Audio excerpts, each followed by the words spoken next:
Yeah, it's very true. What you're referring to, that notion of the grammar of, well, there's the grammar of motion, there's the grammar of the visuals.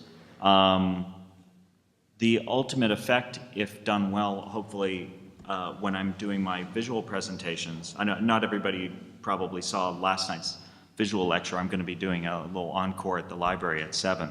But what I tried to do, well, you mentioned the parentheses thing.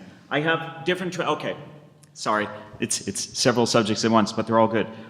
Real quick, I have hundreds of slides and I have lots of different transitions. People will tell you, don't use too many transitions. Transitions are crutches. Don't have, like that, oh, this one's gonna swing like a swinging door and this one's gonna like zoom in and this one's gonna go out. Yeah, those are terrible, but they're also potentially useful if they're consistent, if they mean something. Because when you see something come in from the left or come from above or zoom in, your brain automatically sees that difference, that visual difference, as meaning something, even when it doesn't.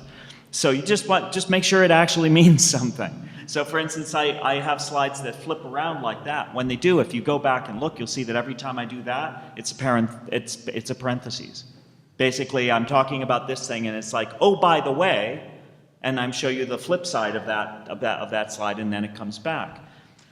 The goal of all of it, including the motion, is to create a seamless stream of ideas where everything feels interrelated and organic.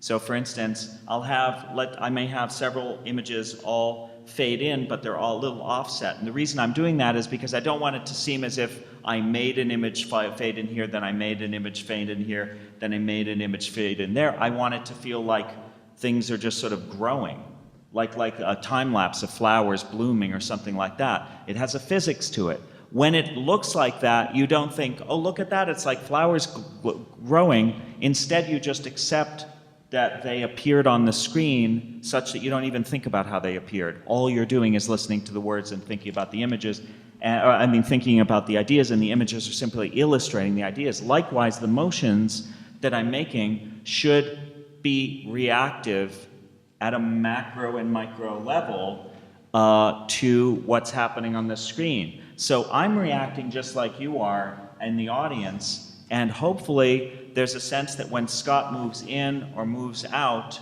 or raises his hand or puts it down or smiles or stops smiling, that all of these things were part and parcel of what's being said, not separate movements.